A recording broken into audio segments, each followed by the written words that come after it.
السلام عليكم خوتي. مرحبا بكم في فيديو جديد.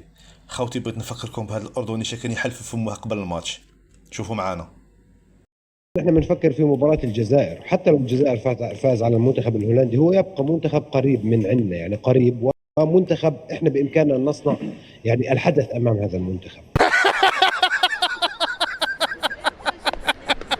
احنا بنفكر في مباراة الجزائر، حتى لو الجزائر فاز على المنتخب الهولندي هو يبقى منتخب قريب من عندنا، يعني قريب، ومنتخب احنا بامكاننا ان نصنع يعني الحدث امام هذا المنتخب. الفوز على المنتخب الجزائري هو الامل، لا اصلا لا يمكن انا من وجهه نظري ارى انه لا يمكن لمنتخبنا ان يتاهل من دون الفوز على المنتخب الجزائري.